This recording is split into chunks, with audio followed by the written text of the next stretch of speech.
नमस्कार शेतकरी मित्रांनो, राज्यात राज्य शासनाच्या माध्यमातून शेतकऱ्यांच्या कर्जमाफीची घोषणा करण्यात आली आहे आणि त्याचा जी आर सुद्धा निर्गमित करण्यात आला आहे।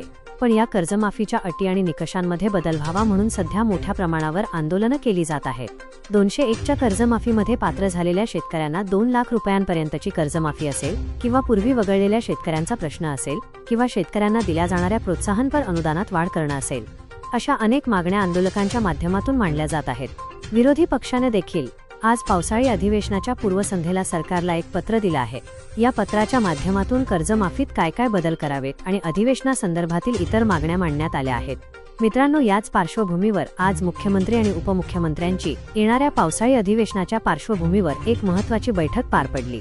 या बैठकीत मुख्यमंत्र्यांनी कर्जमाफी आणि त्यातील बदलांच्या संदर्भात एक मोठी माहिती दिली आहे। 36,000 कोटींपेक्षा जास्त रकमेची ही कर्जमाफी असेल आणि 56 लाख शेतकरी यासाठी पात्र ठरणार आहेत, अशी सविस्तर माहिती पावसाळी अधिवेशनात मांडली जाईल, असं त्यांनी सांगितलं आहे। परंतु आंदोलक आणि विरोधी पक्षाच्या मागण्या असल्या तरी सध्या या कर्जमाफीत बदल करण्याची गरज नसल्याचं मुख्यमंत्र्यांनी पत्रकार परिषदेत स्पष्ट केलं आहे। ही कर्जमाफी पूर्ण अभ्यास करून आणण्यात आली आहे, असं सरकारचं म्हणणं आहे।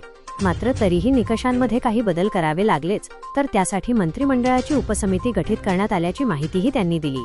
त्यामुळे सरकारची सध्या तरी या कर्जमाफीत बदल करण्याची मानसिकता दिसत नाही। आता यावर विरोधी पक्ष पावसाळी अधिवेशनात सरकारला कसं घेरतो, चुका कशा निदर्शनास आणून देतो, हे पाहणं महत्त्वाचं ठरेल। त्यातच रोहितदादा पवार आणि रविकांत तुपकर यांच्यासोबत होणाऱ्या बैठकीतून काय तोडगा निघतो आणि कर्जमाफीत काही बदल होतो का, याकडे सर्वांचं लक्ष लागलं आहे। या संदर्भातील जे काही नवीन अपडेट्स येतील ते आपण वेळोवेळी पाहणारच आहोत। तर एवढं बोलून मी थांबते।